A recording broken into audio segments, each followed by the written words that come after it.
Bonjour et bienvenue dans l'atelier du geste pianistique pour une vidéo un petit peu spéciale. En effet, je m'apprête à vous dévoiler le cœur de mon modèle pianistique. Ouais, rien que ça. Et ça va faire mal. Mais avant, je vous recommande de visionner la vidéo numéro 20, sinon ça va être un petit peu difficile. Je rappelle que le pianiste ne joue pas qu'avec les doigts, mais plutôt avec tout le membre supérieur, c'est-à-dire l'avant-bras, le poignet, les doigts, et même parfois le dos et les épaules. CGP se concentre sur le geste d'un point de vue macroscopique. C'est la raison pour laquelle on ne tient pas compte des doigts, des phalanges et des arches. Il se veut ainsi plutôt libre et permissif dans l'exécution des gestes, laissant, entre autres, le soin des amplitudes de mouvement à la seule appréciation de celui qui l'utilise. Si la codification tenait compte d'autres paramètres, comme les phalanges et les arches, il perdrait tout son intérêt, qui est de rendre simple sa compréhension et son utilisation. La codification peut donc, par son côté généraliste, s'adapter à chaque morphologie. Alors allons-y, c'est parti. Nous devons introduire le simple concept de direction du geste. Alors il existe deux directions possibles, le 1 vers 5 et le 5 vers 1. Si je joue ceci, alors mon geste est de direction 1 vers 5, parce que je suis parti d'ici pour aller là. Donc, je suis bien allé dans cette direction, qui est pour la main droite, la direction 1 vers 5. De même, tous les gestes suivants sont de direction 1 vers 5. 1, 2, 2, 3, 3, 4, 1, 2, 3, 4, 1, 2, 3, 2, 3, 4, 5. Voyons maintenant la direction 5 vers 1. Si je joue ceci, alors mon geste est de direction 5 vers 1, parce que je suis parti d'ici pour arriver là. Donc je suis bien allé dans cette direction, qui est la direction 5 vers 1. Si je fais ça, eh bien la direction de ce geste est de 5 vers 1, parce que je suis allé de là jusqu'à là, et que cette direction-là, c'est bien 5 vers 1. Alors à votre avis, combien peut-on coder de gestes avec les 5 paramètres H, K, L, R, C? Eh bien, chacun de ces paramètres peut prendre soit la valeur plus ou la valeur moins. Le nombre de possibilités, dans ce cas, est de 2 puissance 5, soit 32. Il existe donc mathématiquement 32 gestes possibles. Bon, en réalité et pianistiquement parlant, seuls 4 et uniquement 4 sont utiles et indispensables au jeu pianistique. Ce sont les 4 gestes fondamentaux du pianiste. Alors voyons cela. Il y a le fréquent geste sortant et sa codification HK-LRC+, utilisable seulement dans les directions 1 vers 5, le fréquent geste entrant, sa codification HK+LRC-, utilisable dans les directions 5 vers 1, il y a le rare geste entrant HK-LRC+, pour les directions 1 vers 5, et le rare geste sortant HK-LRC- pour les directions 5 vers 1. Souvenez-vous, dans la vidéo 20, nous avions examiné cette expression-là. Comme nous pouvons le voir, ces deux gestes sont en fait les deux fréquents gestes sortants et entrants. Alors voyons quelques-unes des propriétés de ces 4 gestes fondamentaux. Pourquoi sortants? 2 de ces 4 gestes fondamentaux sont sortants, parce qu'ils sortent, ils s'éloignent du clavier. Cela est attesté par le paramètre K- du geste, qui est la partie du geste qui consiste à s'éloigner du clavier. Alors il y a 2 gestes qui sont entrants, parce qu'ils entrent dans le clavier, ou se rapprochent du fond du clavier. Cela est attesté par le paramètre K+, du geste qui consiste à se rapprocher du fond du clavier. 2 de ces 4 gestes fondamentaux sont dits fréquents, parce qu'ils occupent à eux deux la quasi-totalité du jeu pianistique. Que l'on joue une gamme, un arpège, les exercices de Hanon, les exercices de Brahms, une sonate, un petit peu tout ce que vous voulez quoi, eh bien les 2 fréquents gestes sont omniprésents. Pourquoi rares? Bien 2 de ces gestes sont rares, parce qu'ils sont beaucoup moins fréquemment utilisés que les fréquents gestes. Alors cela est lié à leur nature qui rend impossible leur usage fréquent. Mais dans certains cas, ils sont totalement indispensables. Et on le verra. Avec les 2 fréquents gestes, jouons ce motif, etc. Ce motif a déjà été étudié dans la vidéo numéro 20. Je rappelle que HK- peut s'écrire H-K- et que LRC+, peut s'écrire L+, R+, C+. Et donc que tout ça peut s'écrire comme ça. Alors jouons le premier geste en vérifiant sa conformité au fréquent geste sortant. Y a-t-il H-? Oui, puisque mon poignet descend. Y a-t-il K-? Oui, parce que ma main s'est éloignée du fond du clavier. Y a-t-il L+? Oui, puisque je suis passé d'une ligne de pouce à une ligne supérieure. Y a-t-il R+? Oui, puisque là, j'étais plutôt dans une supination, et que je me retrouve en pronation. Y a-t-il un C+? Bah oui, puisque mon coude était sur mon buste, et il est parti en extérieur. Jouons le second geste en vérifiant sa conformité au fréquent geste entrant cette fois. Donc, je venais de faire le premier geste. Maintenant, je fais le second. Y a-t-il H+? Oui, parce que mon poignet est monté. Y a-t-il K+? Oui, ma main s'est rapprochée du fond du clavier. Y a-t-il L-? Ben oui, parce que j'étais dans des lignes supérieures et je me retrouve presque en ligne de pouce. Donc j'ai été dans des lignes inférieures. Y a-t-il un R-? Ben oui, j'étais en pronation, je me retrouve en supination. Y a-t-il un C-? Ben oui, parce que mon coude était ici et il s'est rapproché. Voilà, alors ça donne ça. On se rend compte que les deux fréquents gestes fonctionnent très bien avec notre motif. Bon, à vrai dire, le fréquent geste fonctionne à peu près pour tout. Alors maintenant, on va faire un truc un petit peu étrange. On va essayer d'utiliser les rares gestes dans le même motif qu'on vient de faire. Alors je vous le fais, vous allez voir, c'est pas Jojo.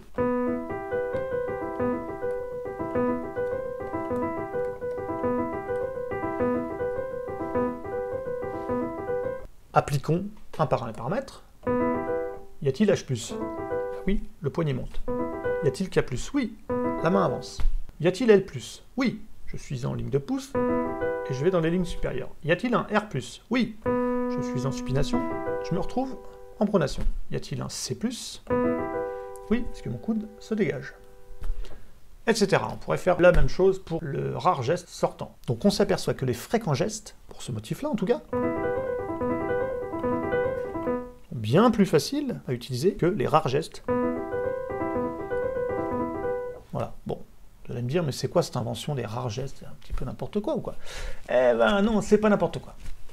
Mais alors me direz-vous, dans quel cas les deux rares gestes sont-ils utilisés? Eh bien par exemple dans la polonaise opus 53 de Chopin. On va y retrouver à la main gauche et de façon intensive les deux rares gestes du pianiste, de la mesure 85 à la mesure 96. On y trouve cette séquence. Petit extrait tout petit.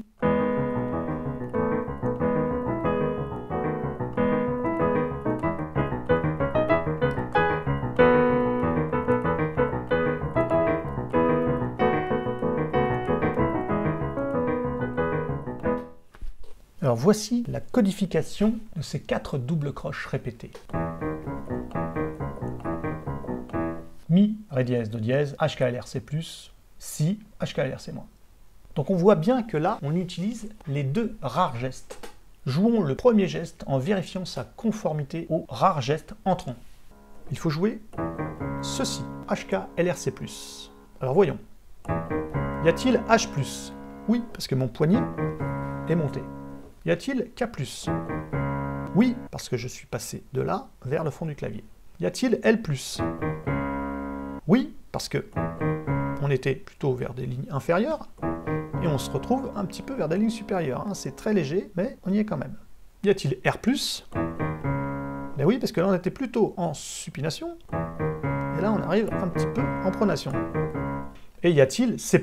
Ah oui, on voit bien que le coude, plus, s'écarte. Voyons le second geste en vérifiant sa conformité au rare geste sortant. Ça va vous paraître un petit peu étrange. Il faut jouer une seule octave, le Si. On venait de faire ça. Maintenant, il faut faire ça. Donc, analysons ça. H-, oui, mon poignet est descendu. K-, oui. Vous voyez, ma main était plutôt vers le fond du clavier. Et là, elle se retrouve au début du clavier. L-, ben oui, je suis passé de lignes supérieures à des lignes inférieures. R-, ben là, je suis plutôt en pronation. Et là, je me retrouve un petit peu en supination. Donc oui, y a-t-il un C-? Ben oui, parce que mon coude était dégagé, et à l'arrivée, il se retrouve moins dégagé. Voilà.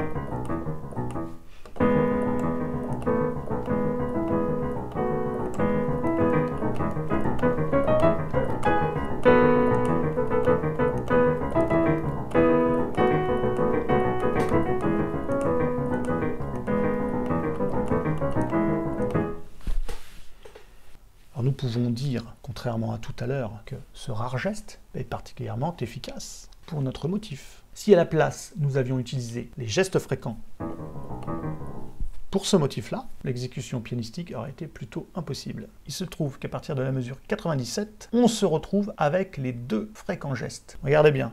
Ça, c'est le premier geste. tourne un petit peu comme ça, dans le sens inverse de l'aiguille d'une montre pour la main gauche. Alors que, à la mesure 97, on se retrouve avec ça. Et on se retrouve à tourner dans le sens des aiguilles d'une montre.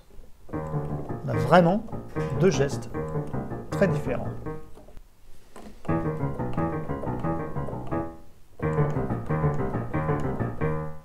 Posons-nous deux questions. Pourquoi dans le motif de la mesure 85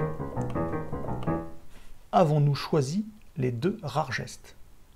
Deuxième question, pourquoi dans le motif de la mesure 97 avons-nous choisi les deux fréquents gestes? Pour y répondre, prenons Mi et Ré dièse. Déjà, le motif Mi, Ré dièse est de direction 1 vers 5. Les deux premières notes à jouer en octave sont des Mi et se trouvent sur deux touches blanches. Le Ré dièse, les deux notes suivantes, sont sur des touches noires.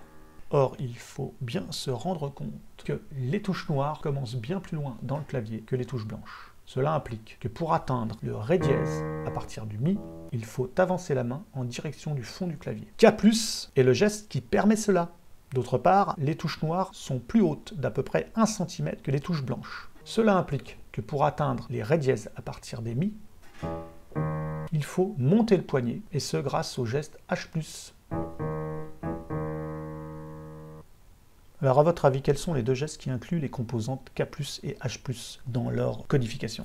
Bien, il y a le fréquent geste entrant, dans lequel on a HK+ et LRC-. Mais malheureusement, ce fréquent geste entrant ne peut pas être utilisé autrement que dans les motifs 5 vers 1. Donc on éjecte, puisque là, c'est plutôt du 1 vers 5. Et puis on a un deuxième geste, qui est le rare geste entrant dans la codification, et HKLRC+. Donc on a bien H+, K+ dans la codification. Et ceux-là sont magnifiquement utilisables dans les directions 1 vers 5. Nous avons trouvé le geste à utiliser, c'est le seul applicable.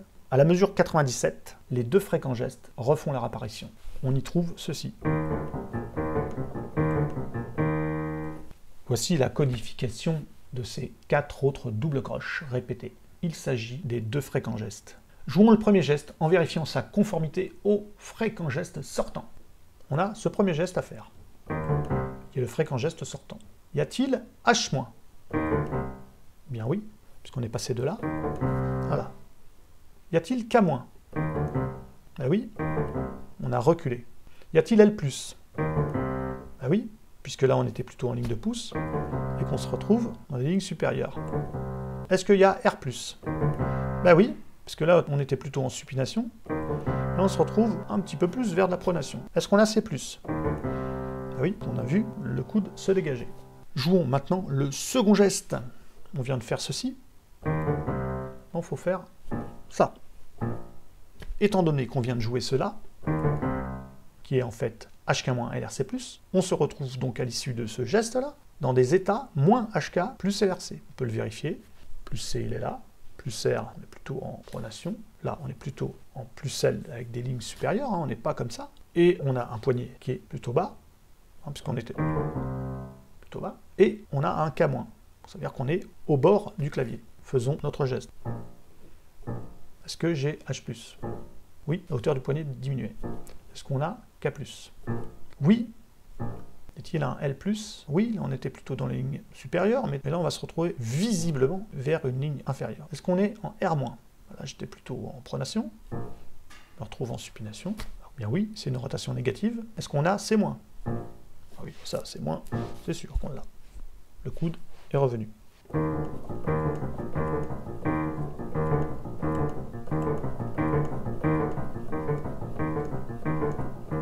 Nous pouvons donc dire que les deux fréquents gestes sont efficaces pour ce motif. Si à la place nous avions utilisé les rares gestes, ça aurait été catastrophique.